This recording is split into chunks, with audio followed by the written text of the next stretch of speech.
Hello hi ನಮಸ್ಕಾರ ಸ್ನೇಹಿತರೆ. ನನ್ನ ವ್ಯೂವರ್ಸ್ಗಳು ಈ ದರ್ಶನ್ ಪ್ರಕರಣವನ್ನು ನಾನು ತೆಗೆದುಕೊಂಡು ಬಂದಾಗಲಿಲ್ಲ, ಸಾರ್ ಬಿಟ್ಬಿಡಿ ಸಾರ್, ನೋಡೋಕ್ಕಾಗ್ತಿಲ್ಲ, ಕೇಳೋಕ್ಕಾಗ್ತಿಲ್ಲ, ಅತಿಯಾಗಿ ಹೋಯ್ತು. ಒಂದು ಕಡೆ ಮೀಡಿಯಾದಲ್ಲೂ ಅದೇ ಸುದ್ದಿ, ಯೂಟ್ಯೂಬ್ಗಳಲ್ಲೂ ಅದೇ ಸುದ್ದಿ. ಸರ್ ನಿಮ್ಮ ವ್ಯೂವರ್ಸ್ಗಳು ನಾವು ನಿಮ್ಮಿಂದ ಬೇರೆ ಥರದ ಸುದ್ದಿಯನ್ನು ನಾವು ಎಕ್ಸ್ಪೆಕ್ಟ್ ಮಾಡ್ತೀವಿ ಅಂತ ಹೇಳಿದ್ರು. ಸ್ನೇಹಿತರೆ, ಬಹುಶಃ ದರ್ಶನ್ ಪ್ರಕರಣಕ್ಕೆ ಸಂಬಂಧಪಟ್ಟಂಗೆ ನಾನು ಮುಗಿಸುವ ಹಂತದಲ್ಲಿ ಕೆಲವು ವಿಡಿಯೋಗಳನ್ನು ಇಟ್ಕೊಂಡಿದ್ದೀನಿ. ಅದರಲ್ಲಿ ಇವತ್ತು ತಂದಿರೋ ಮ್ಯಾಟ್ರು ನಿಜಕ್ಕೂ ಬಹಳ ಬಹಳ ಬಹಳ ಆಶ್ಚರ್ಯ ಆಗುವಂಥದ್ದು ಮತ್ತು ನಿಮಗೂ ಮತ್ತು ನನ್ನೊಳಗೂ ಕೂಡ ಆಕ್ರೋಶವನ್ನು ಮೂಡಿಸುವಂಥದ್ದು. ಹಾಗಾಗಿನೇ ಈ ವಿಡಿಯೋವನ್ನು ಕೂಡ ನೀವು ಸಹಿಸ್ಕೊಳ್ಳಿ ಅಂತಲೇ ಶುರು ಮಾಡ್ತೀನಿ. ಅದಕ್ಕೆ ನಾನು ಈ ವಿಡಿಯೋಗೆ ಟೈಟ್ಲ್ ಇಟ್ಟಿದ್ದೀನಿ, ಅಬ್ಬಾ ರೇಣುಕಾ ಅಂಥೇಳಿ. ರೇಣುಕಾ ಸ್ವಾಮಿಯನ್ನು ದರ್ಶನ್ ಕೊಲೆ ಮಾಡಿದ್ದು ತಪ್ಪು. ಅದಕ್ಕೆ ಸಂಬಂಧಪಟ್ಟ ಹಾಗೆ ಆತ ಜೈಲಿಗೆ ಹೋಗಿದ್ದಾನೆ, ಆತನ ಗ್ಯಾಂಗು ಜೈಲಿಗೆ ಹೋಗಿದೆ. ಜೈಲಿನಲ್ಲೂ ಕೂಡ ಎಡವಟ್ಟುಗಳನ್ನು ಮಾಡಿಕೊಂಡು ದರ್ಶನ್ ಅನುಭವಿಸುತ್ತಿರುವ ಸಂಕಟಗಳೇನು ಅನ್ನೋದನ್ನು ನಾನು ಹಲವು ವಿಡಿಯೋಗಳ ಮೂಲಕ ನಾನು ನಿಮಗೆ ಪ್ರೆಸೆಂಟ್ ಮಾಡಿದ್ದೀನಿ. ಸ್ನೇಹಿತರೆ, ಈಗ ದರ್ಶನ್ ವಿರುದ್ಧ ಪೊಲೀಸರು ಚಾರ್ಜ್ ಶೀಟ್ ಸಲ್ಲಿಸಿದ್ದಾರೆ. ಚಾರ್ಜ್ ಶೀಟನ್ನ ಪೊಲೀಸರು ಡಿಫೈನ್ ಮಾಡ್ಕೊಳ್ಳೋದು ಬಹಳ ದೊಡ್ಡ ಸಂಕಷ್ಟ. ಟ್ರಯಲ್ ಬಹಳ ವಿಚಿತ್ರವಾಗಿ ನಡೆಯುತ್ತೆ. ಒಂದು ಕೊಲೆಯನ್ನು ಈತನೇ ಮಾಡಿದ್ದಾನೆ ಅನ್ನೋದನ್ನು ಸಾಬೀತು ಮಾಡೋದಿದೆಯಲ್ಲ, ಪೊಲೀಸರಿಗೆ ಚಾರ್ಜ್ ಶೀಟ್ ಬರೆಯೋದಕ್ಕಿಂತ ಜಟಿಲವಾದಂತಹ ಟಾಸ್ಕ್ ಅದು ಏನಾಗುತ್ತೆ ಮುಂದೆ ನೋಡೋಣ. ಸದ್ಯಕ್ಕೆ ಅಬ್ಬಾ ರೇಣುಕಾ ಅಂತ ಏನು ಅನ್ನೋದನ್ನು ಎಕ್ಸ್ಪ್ಲೇನ್ ಮಾಡ್ತೀನಿ. ಪವಿತ್ರ ಗೌಡರಿಗೆ ರೇಣುಕಾ ಸ್ವಾಮಿ ಏನು ಮೆಸೇಜ್ ಮಾಡಿದ್ದ ಅನ್ನೋದ್ರ ಬಗ್ಗೆ ಚಾರ್ಜ್ ಶೀಟ್ನಲ್ಲಿ ಸವಿವರವಾಗಿ ಪೊಲೀಸರು ಬರೆದಿದ್ದಾರೆ. ಅದರ ಕೆಲವು ಅಂಶಗಳನ್ನು ಇವತ್ತು ನಾನು ನಿಮ್ಮ ಮುಂದೆ ಹೇಳ್ತೀನಿ. ಅದನ್ನು ಕೇಳಿದ ಮೇಲೆ ನಿಮಗೆ ಅಬ್ಬಾ ರೇಣುಕಾ ಅಂತಲೇ ಆಗುತ್ತೆ. ರೇಣುಕಾ ಸ್ವಾಮಿ ಮಾಡಿದ ಕೆಲಸ ಇದೆಯಲ್ಲ, ಈಗ ನಾನು ಅಥವಾ ನೀವು ಯಾಕೆ ಕೊಲೆ ಆಗ್ತಾ ಇಲ್ಲ, ಯಾಕೆ ನಮ್ಮನ್ನು ಯಾರೋ ಎತ್ತಾಕೊಂಡು ಹೋಗ್ಬಿಟ್ಟು ಹೊಡಿತಾ ಇಲ್ಲ, ಹೋಗ್ಲಿ ಪೊಲೀಸರು ಯಾಕೆ ನಮ್ಮನ್ನು ಎತ್ತಾಕೊಂಡು ಹೋಗ್ತಾ ಇಲ್ಲ, ಯಾಕೆ FIR ಆಗ್ತಾ ಇಲ್ಲ, ಎರಡು ಕೈ ತಟ್ಟಿದ್ರೆ ಮಾತ್ರ ಚಪ್ಪಾಳೆ ಆಗುತ್ತೆ ಅನ್ನೋದನ್ನು ನಾವು ಅರ್ಥ ಮಾಡ್ಕೋಬೇಕು. ಹಾಗಂತ ದರ್ಶನ್ ಆಗಲಿ ಬೇರೆ ಯಾರೇ ಆಗಲಿ ಕೊಲೆ ಮಾಡುವಂತಹ ಕೃತ್ಯಕ್ಕೆ, ಕಾನೂನನ್ನು ಕೈಗೆತ್ತಿಕೊಳ್ಳುವಂತಹ ಕೃತ್ಯಕ್ಕೆ ಇಳಿಬಾರ್ದು ಅನ್ನುವಂತಹ ಸಂದೇಶವನ್ನು ಕೊಡ್ತಾನೆ. ರೇಣುಕಾ ಸ್ವಾಮಿ ಏನು ಹತ್ಯೆ ಆಗಿದೆ, ಅವರ ಕುಟುಂಬದವರು ಇಲ್ಲಿ ಅಮಾಯಕರು. ಅವರ ಅಪ್ಪ ಅಮಾಯಕ, ಅವರ ಹೆಂಡತಿ ಅಮಾಯಕ, ಅವರ ತಾಯಿ ತಂಗಿ ಇಡೀ ಕುಟುಂಬಸ್ಥರು ಅಮಾಯಕರು. ಅವರಿಗೂ ಇದಕ್ಕೂ ಏನು ಸಂಬಂಧನೇ ಇಲ್ಲ. ಮಕ್ಕಳು ದೊಡ್ಡವರಾದ್ಮೇಲೆ ಅವರು ಏನು ಮಾಡ್ತಾರೋ ಏನು ಮಾಡ್ಕೊಂಡು ಹೋಗ್ತಾರೋ ಗೊತ್ತಿರಲ್ಲ. ತಮ್ಮ ಅವಗಾಹನೆಗೆ ಬಂದರೆ ಒಂದಿಷ್ಟು ಬುದ್ಧಿ ಹೇಳುವ ಪ್ರಯತ್ನವನ್ನಷ್ಟೇ ಹೆತ್ತವರು ಮಾಡೋದಕ್ಕೆ ಸಾಧ್ಯ. ಅದರಲ್ಲೂ ಬೆಳೆದು ನಿಂತ ಮಕ್ಕಳು, ಮದುವೆಯಾದಂಥ ಮಕ್ಕಳು ಹೆತ್ತವರ ಮಾತನ್ನ, ಪೋಷಕರ ಮಾತನ್ನ, ಕುಟುಂಬಸ್ಥರ ಮಾತನ್ನ ಕೇಳ್ತಾರೆ ಅನ್ನೋದು ಅಷ್ಟು ಈಸಿಯಾಗಿ ನಂಬೋದಕ್ಕೆ ಕಷ್ಟವಾಗುವಂಥ ಮಾತು. ಕೆಲವು ಮಕ್ಕಳು ಕೇಳ್ತಾರೆ, ಅಪ್ಪ ಅಮ್ಮ ಹಾಕಿದ ಗೆರೆಯನ್ನು ದಾಟಿ ಹೋಗುವುದಿಲ್ಲ ಅನ್ನುವ ಮಕ್ಕಳು ಇರ್ತಾರೆ.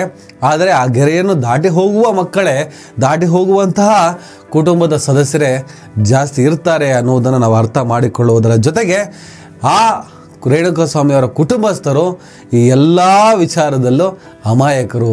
ಅವರಿಗೆ ಅರಿವಿಲ್ಲದೆ, ಅವರ ಪಾತ್ರವಿಲ್ಲದೆ ತಮ್ಮ ಮಗ ಮಾಡಿಕೊಂಡಂತಹ ಎಡವಟ್ಟು ಆತನನ್ನು ಬಲಿ ಕೊಡ್ತು, ಆತ ಬಲಿಯಾಗೋದಕ್ಕೆ ಕಾರಣವಾಯಿತು ಅನ್ನೋದನ್ನು ಅವರು ಕನ್ವಿನ್ಸ್ ಮಾಡಿಕೊಂಡು ಆತನ ಸಾವಿನ ನೋವಿನ ಜೊತೆಗೆ ಆತ ಮಾಡಿದಂತಹ ಪ್ರಮಾದವನ್ನು ಕೂಡ ಗಂಭೀರವಾಗಿ ತಗೊಂಡು ಇನ್ನು ಮುಂದೆ ನಮ್ಮ ಕುಟುಂಬದಲ್ಲಿ ಈ ಥರದ ಮಕ್ಕಳು ಹುಟ್ಟದೇ ಇರಲಿ, ಹುಟ್ಟಿದರೂ ಈ ಥರದ ತಪ್ಪುಗಳನ್ನು ಮಾಡದೇ ಇರಲಿ ಅಂತ ಹೇಳಿಬಿಟ್ಟು ಸಮಾಧಾನವನ್ನು ಮಾಡಿಕೊಳ್ಳಿ ಅಂತ ಹೇಳ್ತಾ, ಅಬ್ಬಾ ರೇಣುಕಾ ಏನಕ್ಕೆ ಹಿಂಗೆ ಮಾಡಿದೆ, ಕಂಡವ್ರ ಹೆಣ್ಣು ಮಕ್ಕಳನ್ನು ಕಂಡ್ರೆ ಅದು ಯಾಕೆ ನಿಮಗೆ ಎಷ್ಟೊಂದು ವಾಂಛೆ, ಕಾಮವಾಂಛೆ, ಹೆಬ್ಬಯಕ್ಕೆ, ಸುಮ್ಮನೆ ಕೆಟ್ಟದಾಗೆ ಯಾವುದ್ಯಾವುದೋ ಫೇಕ್ ID ಮೂಲಕ ನಾವು ಅವರನ್ನು ಟೀಸ್ ಮಾಡ್ತೀವಿ, ಅವ್ರಿಗೆ ಹರ್ಟ್ ಮಾಡ್ತೀವಿ, ಅವರನ್ನು ಕೆರಳಿಸ್ತೀವಿ, ಇಷ್ಟ ಬಂದಂಗೆ ಬೈತೀವಿ, ಇಷ್ಟ ಬಂದಂಗೆ ಕೆಣಕ್ತೀವಿ ಅಂತ ಏನಾದರೂ ಅಂದ್ಕೊಂಡ್ರೆ ಅಷ್ಟು ಸುಲಭ ಅಲ್ಲ. ಹಲವಾರು ಹಂತಗಳಲ್ಲಿ ಕೆಲವರು ಬಚಾವಾಗಬಹುದೇನೋ, ಆದರೆ ಅನೇಕ ಹಂತಗಳಲ್ಲಿ ಹಲವರು ಸಿಕ್ಕಾಕೊಳ್ಳೋದಂತೂ ನಿಶ್ಚಿತ. ಸಿಕ್ಕಾಕೊಂಡಾಗ ಅದು ಕಾನೂನಿನ ಮೂಲಕವಾಗಲಿ ಕಾನೂನೇತರದ ಮೂಲಕವಾಗಲಿ ಸಿಕ್ಕಾಕೊಂಡಾಗ, ತಗಲಾಕೊಂಡಾಗ ಅನಾಹುತ ಮತ್ತು ಅಪಾಯ ಗ್ಯಾರಂಟಿ. ಆ ಪೈಕಿ ಕಾನೂನಿಗೆ ಸಿಲುಕಿಕೊಳ್ಳಬಹುದಾದ, ಕಾನೂನಿಗೆ ಸಿಲುಕಿಸಬಹುದಾದಂತಹ ಒಬ್ಬ ರೇಣುಕಾ ಸ್ವಾಮಿಯನ್ನು ಪರ್ಸ್ನಲ್ ಆಗಿ ತೆಗೆದುಕೊಂಡು ಆತನನ್ನು ಮುಗಿಸುವ ಹಂತಕ್ಕೆ ಇವರು ಹೋಗಿದ್ದಾರೆ. ಅದನ್ನು ಪ್ರೂವ್ ಆಗಬೇಕು. ಪ್ರೂವಿನ ಕತೆ ಆಮೇಲೆ ಹೇಳೋಣ. ಅನೇಕರು ರೇಣುಕಾಸ್ವಾಮಿಯನ್ನು ಕಾಮುಕ ಅನ್ನೋದಾದರೆ ದರ್ಶನ್ ಏನು ಪವಿತ್ರ ಗೌಡರು ಇಟ್ಕೊಂಡಿಲ್ವಾ ಅಂತೇಳಿ.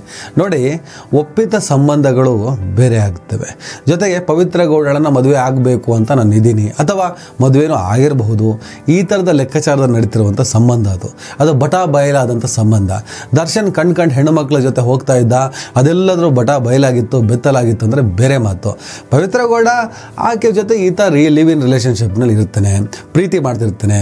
ಇಬ್ಬರು ಪ್ರೇಮಿಗಳು ಒಬ್ಬಳನ್ನ ಮದುವೆ ಆಗಿ ಇನ್ನೊಬ್ಬರನ್ನ ಪ್ರೇಮಿಯಾಗಿ ಮಾಡ್ಕೋಬಹುದಾ? ಅದು ತಪ್ಪು ಅನ್ನೋದಾದರೆ ಅದು ವಿಜಯಲಕ್ಷ್ಮಿ, ಪವಿತ್ರ ಗೌಡ ಮತ್ತು ದರ್ಶನ್ಗೆ ಸಂಬಂಧಪಟ್ಟ ವಿಚಾರ ಆಗುತ್ತೆ ಹೊರತು ನಾವುಗಳು ಅದನ್ನು ತೀರ್ಮಾನ ಮಾಡೋದಕ್ಕಾಗಲ್ಲ. ಅವರ ವೈಯಕ್ತಿಕ ವಿಚಾರ, ಅದು ಕಾನೂನಿನ ಅಡಿಯಲ್ಲಿ ಬರೋದಾದರೆ ಅದು ಅವರವರೇ ನಿಶ್ಚಯ ಮಾಡಿಕೊಳ್ಳಬಹುದಾದಂತಹ, ಕಾನೂನಿಗೆ ಮೊರೆ ಹೋಗಬಹುದಾದಂಥ ವಿಚಾರವೇ ಹೊರತು ನಾವು ಇಂಟರ್ಫಿಯರ್ ಆಗೋಕ್ಕಾಗಲ್ಲ. ಅಲ್ಲಿ ಒಳ್ಳೇದಾಗುತ್ತೆ ಕೆಟ್ಟದಾಗುತ್ತೆ ಅದಕ್ಕೆ ಅವರೇ ಹೊಣೆ ಆಗಿರ್ತಾರೆ. ಆದರೆ ಒಬ್ಬ ಸೆಲೆಬ್ರಿಟಿ ಮಾದರಿಯಾಗಿ ಬದುಕಬೇಕಾಗುತ್ತೆ ಅನ್ನುವ ಎಳೆಯನ್ನ ಅಥವಾ ಅಂಶವನ್ನು ಇಟ್ಟು ಮಾತ್ರ ನಾವು ಚರ್ಚೆ ಮಾಡಬಹುದೇ ಹೊರತು ಅವರು ಮಾಡಿದ್ದು ಸರಿ ಅಥವಾ ತಪ್ಪು ಅಂತ ಹೇಳೋದಕ್ಕೆ ಆಗೋದಿಲ್ಲ ಸ್ನೇಹಿತರೆ. ಇದು ಪ್ರಾಕ್ಟಿಕಲ್, ನಾವು ಪ್ರಾಕ್ಟಿಕಲಾಗಿ ಮಾತಾಡಬೇಕು. ಹಾಗಾಗಿ ರೇಣುಕಾಸ್ವಾಮಿ ಥರ ದರ್ಶನ್ ಯಾರೋ ಕಂಡ ಹೆಣ್ಣುಮಕ್ಕಳಿಗೆ ರೇಣುಕಾಸ್ವಾಮಿ ಏನು ಮೆಸೇಜ್ ಮಾಡಿದ್ನಲ್ಲ ಆ ಥರದ ಮೆಸೇಜನ್ನು ಮಾಡಿ, ಅಥವಾ ಆ ಮೆಸೇಜಿನ ಪ್ರಕಾರವೇ ಆ ಹೆಣ್ಣು ಮಕ್ಕಳ ಜೊತೆ ನಡ್ಕೊಂಡಿದ್ರೆ ನೀವುಗಳು ಕೆಲವರು ಏನು ಚರ್ಚೆ ಮಾಡ್ತೀರಾ, ವಾದ ಮಾಡ್ತೀರಾ, ಅದನ್ನು ನಾನು ಒಪ್ಕೊಳ್ತಿದ್ದೆ. ಸದ್ಯಕ್ಕೆ ರೇಣುಕಾಸ್ವಾಮಿ ಏನು ಮೆಸೇಜ್ ಮಾಡಿದ್ದ ಅದನ್ನು ನೋಡ್ಕೊಂಬರೋಣ. ಅದಷ್ಟೇ ಹೇಳಿ ಈ ವಿಡಿಯೋವನ್ನು ಕೂಡ ನಾನು ಮುಗಿಸ್ತೀನಿ. ನನ್ನ ಜೊತೆ ಲಿವ್ ಇನ್ ರಿಲೇಷನ್ಗೆ ಒಪ್ಪು, ನಿನಗೆ ಪ್ರತಿ ತಿಂಗಳು 10,000 ರೂಪಾಯಿ ಕೊಡ್ತೀನಿ. ಹೀಗಂತ ಸತತವಾಗಿ ಪವಿತ್ರ ಗೌಡಗೆ ಸಂದೇಶ ರವಾನಿಸುತ್ತಿದ್ದ ಚಿತ್ರದುರ್ಗದ ರೇಣುಕಾಸ್ವಾಮಿ. ಆಕೆ ಇನ್ಸ್ಟಾಗ್ರಾಮ್ ಮೆಸೇಜರ್ ಮೂಲಕ ತನ್ನ ಮರ್ಮಾಂಗದ ಫೋಟೋ ಮಾತ್ರ ಅಲ್ಲದೆ ತನ್ನದೇ ನಗ್ನ ವಿಡಿಯೋ ಸಹ ಕಳಿಸ್ತಿದ್ದ. ಅಷ್ಟೇ ಅಲ್ಲದೆ ನಿನ್ನ ಫೋಟೋ ನೋಡಿಕೊಂಡು ನಾನು ಹಸ್ತಮೈಥುನ ಮಾಡಿಕೊಂಡೆ ಎಂಬಂಥ ಅಶ್ಲೀಲ ಸಂದೇಶವನ್ನು ಸತತವಾಗಿ ರವಾನಿಸುತ್ತಿದ್ದ ಅಂತ ಆರೋಪ ಪಟ್ಟಿ ಅಂದರೆ ಚಾರ್ಜ್ ಶೀಟ್ನಲ್ಲಿ ದಾಖಲಿಸಲಾಗಿದೆ. ರೇಣುಕಾಸ್ವಾಮಿ ಹತ್ಯೆ ಬಳಿಕ ಆತ ಕಳಿಸಿದ್ದ ಅಶ್ಲೀಲ ಸಂದೇಶ ಹಾಗೂ ವಿಡಿಯೋಗಳನ್ನು ಪವಿತ್ರ ಗೌಡ ಅಳಿಸಿ ಹಾಕಿದ್ಲು. ಆದರೆ ಮೊಬೈಲ್ ರಿಟ್ರೀವ್ ಮೂಲಕ ರೇಣುಕಾಸ್ವಾಮಿ ಸಂದೇಶಗಳ 17 ಸ್ಕ್ರೀನ್ಶಾಟ್ಗಳು ಹಾಗೂ ವಿಡಿಯೋಗಳನ್ನು ಪೊಲೀಸರು ಸಂಗ್ರಹಿಸಿದ್ದಾರೆ. ಹಾಗೆಯೇ ಆರೋಪ ಪಟ್ಟಿಯಲ್ಲಿ ಮೃತನ ಅಶ್ಲೀಲ ಸಂದೇಶಗಳ ಸ್ಕ್ರೀನ್ಶಾಟ್ ಪ್ರತಿಯನ್ನು ಪೊಲೀಸರು ಲಗತ್ತಿಸಿದ್ದಾರೆ. ಕಳೆದ ಫೆಬ್ರವರಿ ತಿಂಗಳಿನಿಂದ ಪವಿತ್ರ ಗೌಡಳಿಗೆ ಇನ್ಸ್ಟಾಗ್ರಾಮ್ನಲ್ಲಿ ಗೌತಮ್ ಹೆಸರಿನ ನಕಲಿ ಖಾತೆಯಿಂದ ನಿರಂತರವಾಗಿ ರೇಣುಕಾಸ್ವಾಮಿ ಅಶ್ಲೀಲ ಸಂದೇಶಗಳನ್ನು ಕಳಿಸ್ತಿದ್ದ. ಇದರಿಂದ ರೋಸಿ ಹೋದ ಪವಿತ್ರ ಕೊನೆಗೆ ರೇಣುಕಾಸ್ವಾಮಿಗೆ ಗತಿ ಕಾಣಿಸಬೇಕು ಅಂತ ನಿರ್ಧರಿಸಿದ್ಲು.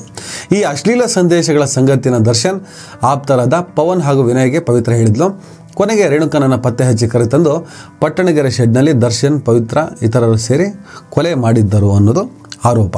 ನಿನ್ನ ಸೌಂದರ್ಯಕ್ಕೆ ನಾನು ಸೋತು ಹೋಗಿದ್ದೇನೆ, ನಿನ್ನ ಜೊತೆ ನಾನು ಕಾಲ ಕಳಿಬೇಕು ಕಣೆ, ನಿನ್ನಷ್ಟು ರೂಪಸಿ ಯಾರೂ ಇಲ್ಲ ಬಿಡು, ನಿನ್ನ ಫೋಟೋ ನೋಡಿಕೊಂಡೆ ನಾನು ಹಸ್ತಮೈಥುನ ಮಾಡಿಕೊಂಡೆ ಕಣೆ, ನೀನು ನೋಡುತ್ತೀಯಾ ಅಂತ ಅಂದರೆ ಕೆಟ್ಟ ವರ್ಡ್ ಇದೆ ಅಲ್ಲಿ, ಬೇಡ ಅಂಥೇಳಿ ಮರ್ಮಾಂಗದ ಫೋಟೋ ಹಾಗೂ ವಿಡಿಯೋವನ್ನು ರೇಣುಕಾಸ್ವಾಮಿ ಕಳಿಸಿದ್ದ.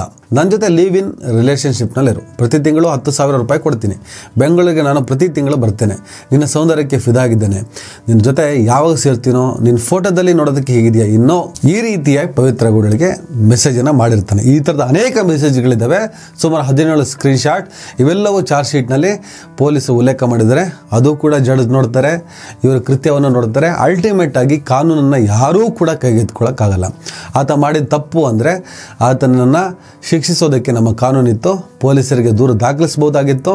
ಇವೆಲ್ಲೇ ಸ್ಕ್ರೀನ್ಶಾಟನ್ನು ಪೊಲೀಸರಿಗೆ ಒಪ್ಪಿಸಿದ್ರೆ ಅವರು ಒಬ್ಬ ಸೆಲೆಬ್ರಿಟಿ, ಪ್ರಭಾವಿ ಇರೋನು, ಒಂದಿಷ್ಟು ಇನ್ಫ್ಲುಯೆನ್ಸು ಕೂಡ ಯೂಸ್ ಮಾಡ್ಬೋದಾಗಿತ್ತು, ಪೊಲೀಸರು ಕ್ರಮವನ್ನು ತೆಗೆದುಕೊಳ್ತಾ ಇದ್ರು.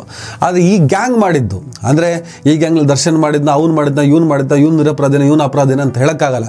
ಒಟ್ಟಲ್ಲಿ ಯಾರೋ ಒಬ್ಬರು ಮಾಡಿರ್ತಾರೆ. ಯಾಕಂದರೆ ಇದೆಲ್ಲದರ ಹಿಂದೆ ಒಂದು ಮೋಟಿವೇಟ್ ಏನಿತ್ತು ಅನ್ನೋದನ್ನು ನಾವು ಎಕ್ಸ್ಪ್ಲೇನ್ ಮಾಡ್ತಾನೆ ಬಂದಿದ್ದೀನಿ, ಅದು ನಿಮಗೂ ಗೊತ್ತಿದೆ. ಹಾಗಾಗಿ ಈ ಗುಂಪಿನಲ್ಲಿರೋರು ನಿಜಕ್ಕೂ ಕೊಲೆಯನ್ನು ಮಾಡಿರೋದಂತೂ ನಿಜ.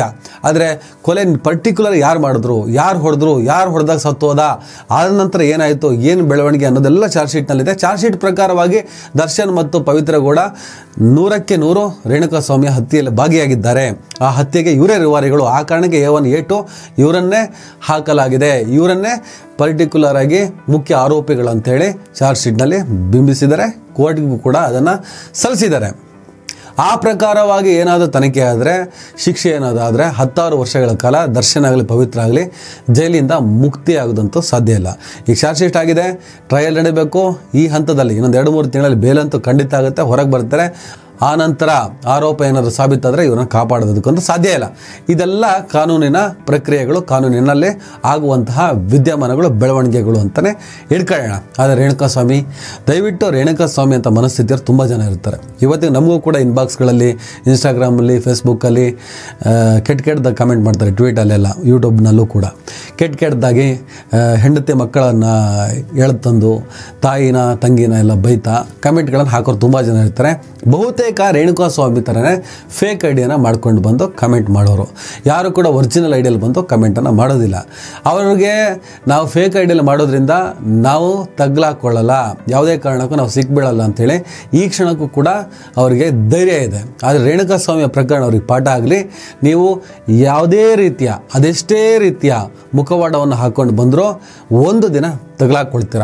ಆ ದಿನ ನೀವು ಯಾರನ್ನು ಟಾರ್ಗೆಟ್ ಮಾಡಿಬಿಟ್ಟು ಈ ಥರದ ಬೈಗುಳಗಳನ್ನು, ಈ ಥರದ ಅಶ್ಲೀಲ ಸಂದೇಶಗಳನ್ನು ಕಳಿಸಿರ್ತೀರೋ ಅವ್ರ ಕೈಗೂ ಸಿಕ್ಕಾಕೊಳ್ಬೋದು, ಇಲ್ಲ ಕಾನೂನಿನ ಕೈಗಾದರೆ ಸಿಕ್ಕಾಕೊಳ್ಬೋದು. ಯಾವುದೇ ವಿಚಾರ ಇರಲಿ, ಚರ್ಚೆಯನ್ನು ಒರಿಜಿನಲ್ ಐಡಿಯಲ್ಲೇ ಬಂದುಬಿಟ್ಟು ಆರೋಗ್ಯಕರವಾಗಿ ಮಾಡಿ. ನಿಮಗೇನಾದ್ರು ಅಸಮಾಧಾನ ಇದ್ದರೆ ಅದನ್ನು ಯಾಕೆ ನಮಗೆ ಅಸಮಾಧಾನ ಇದೆ ಅನ್ನೋದನ್ನು ನೀವು ಮೆನ್ಷನ್ ಮಾಡಿ ಹೇಳಿ, ಆ ಮೂಲಕ ಚರ್ಚೆಗಳು ನಡೀಲಿ. ಫೇಕ್ ಐಡಿಗಳು ಮಾಡಿಕೊಂಡು ಈ ಥರದ ತಪ್ಪುಗಳನ್ನು ಮಾಡಿದ್ರೆ ಅನಾಹುತ ಅಂತ ಕಟ್ಟಿಟ್ಟ ಬುದ್ಧಿ. ಈ ಕ್ಷಣಕ್ಕೆ ನಿಮಗೆ ಯಾರಿಗೋ ಕೆಟ್ಟ ಸಂದೇಶವನ್ನು ಕಳಿಸಿ, ಯಾರಿಗೋ ಅಶ್ಲೀಲ ಸಂದೇಶಗಳನ್ನು ಕಳಿಸಿ ತೃಪ್ತಿ ಆಗ್ಬೋದು. ಭಾಳ ವಿಕಟವಾದ ಹಾಸ ಅಂತಾರೆ ಅದನ್ನು, ವಿಕಟ ಹಾಸ ಅಂತ ಹೇಳ್ತಾರೆ. ವಿಕೃತವನ್ನು ನೀವು ಅನುಭವಿಸ್ಬೋದು. ತಗಲಾಕೊಂಡ ದಿನ ವಿಕಾರವಾಗಿ ಹೋಗ್ತೀರಾ. ಅದನ್ನು ಅರ್ಥ ಮಾಡ್ಕೊಳ್ಳಿ ಅಂತ ಹೇಳ್ತಾ ಇವತ್ತಿನ ಈ ವಿಡಿಯೋನ ಮುಗಿಸ್ತೇನೆ. ನಮಸ್ಕಾರ.